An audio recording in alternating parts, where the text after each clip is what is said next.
अस्सलाम वालेकुम नाज़रीन, मेरान टीवी सां गॾु मां आहियां सैयद समीला शिराज़ी। हिन बुलेटिन में असां सां साथ ॾींदी पिरिया गुल। सभ खां पहिरियां हिकु नज़र हेडलाइन ते।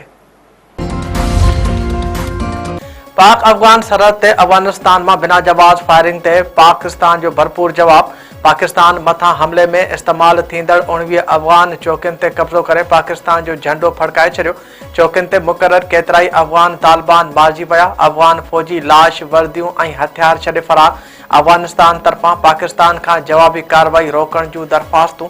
सिक्योरिटी ज़रनि जो चवणु आहे त अफ़गानिस्तान तरफ़ां अंगूर अॾे, बाजोड़, कुरम, दीर, चित्राल ऐं और बाराम चाह वारनि इलाइक़नि में बिना जवाब फायरिंग कई वई। पाक फ़ौज तरफ़ां अफ़गानिस्तान खे बर वक़्तु मुंहुं तोड़ जवाब ॾिनो वियो। पाक फ़ौज अफ़गान तालिबान फोर्सिस जो ग़ज़ानी हेडक्वार्टर, दुरानी कैंप ऐं ॿियूं चौकियूं तबाह करे छॾियूं। ख़ारजियुनि जे ठिकाणनि खे निशानो बणाइण लाइ फ़िज़ाई वसीलनि ऐं ड्रोन्स जो बि इस्तेमालु।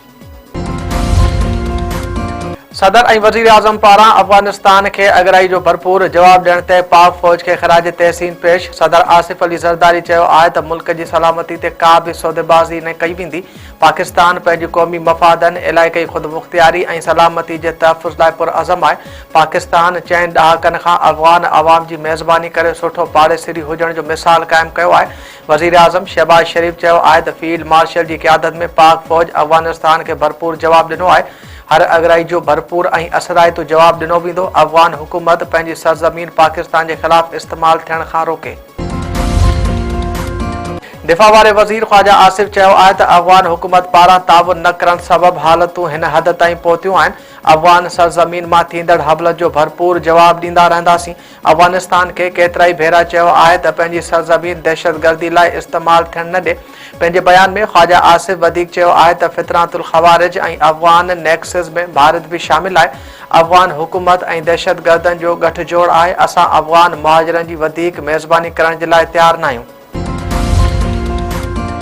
वज़ीर आज़म जे सलाहकार राणा सनावला चयो आहे त फील्ड मार्शल जी लीडरशिप में पाक फ़ौज दुश्मन खे मुंहुं तोड़ जवाब ॾिनो। पाकिस्तान ख़िलाफ़ इस्तेमालु थींदड़ ठिकाणनि खे तबाह कयो वियो आहे। अफ़गानिस्तान खे बार बार चयो आहे त पाकिस्तान ऐं दहशतगर्दनि मां कंहिं हिक जी चूंड करे।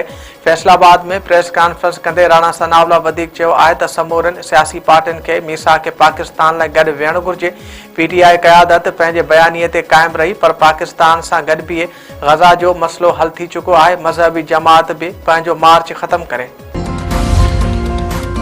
पाकिस्तान पारां अफ़गानिस्तान भारत जे गॾियल बयान ते शदीद ख़दशनि जो इज़हार। परॾे खाते जे तर्जुमान चयो आहे त विलारियल कश्मीर खे भारत जो हिसो करार ॾियणु गॾियल क़ौमनि जी करारदादनि जी भञकड़ी आहे। अफ़गानिस्तान जे निगरान परॾे वज़ीर जे बयान खे रद्द कयूं था।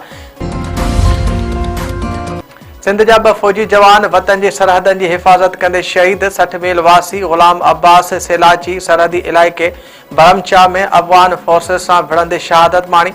कोटडीजी जो फ़ौजी जवान अलादिनो सोहबे पाक अफ़गान बॉर्डर ते विढ़ंदे शहीद। वारसनि खे फ़ोन ते इतला। शहीदनि जा मड़ अबाड़नि ॻोठनि में आंदा वेंदा। साड़ियुनि जे अघ में लाती कटौती खिलाफ आबादकारी सियासी समाजी कारकुन स्ट्रापा एहतजाज। तंगवाणी में अवामी तहरीक पाकिस्तान राय हक़ पार्टी जा धारदार एहतजाजी मुज़ाहिरा। आबादकारनि जो बि वॾो अंग साड़ियुनि जा सुकल बूटा खणी शरीक नारेबाज़ी कयनि। शाम क़ौमी अवामी तहरीक जा कारकुन रोडनि ते निकिरी आया। एहतजाजी मुज़ाहिरो करे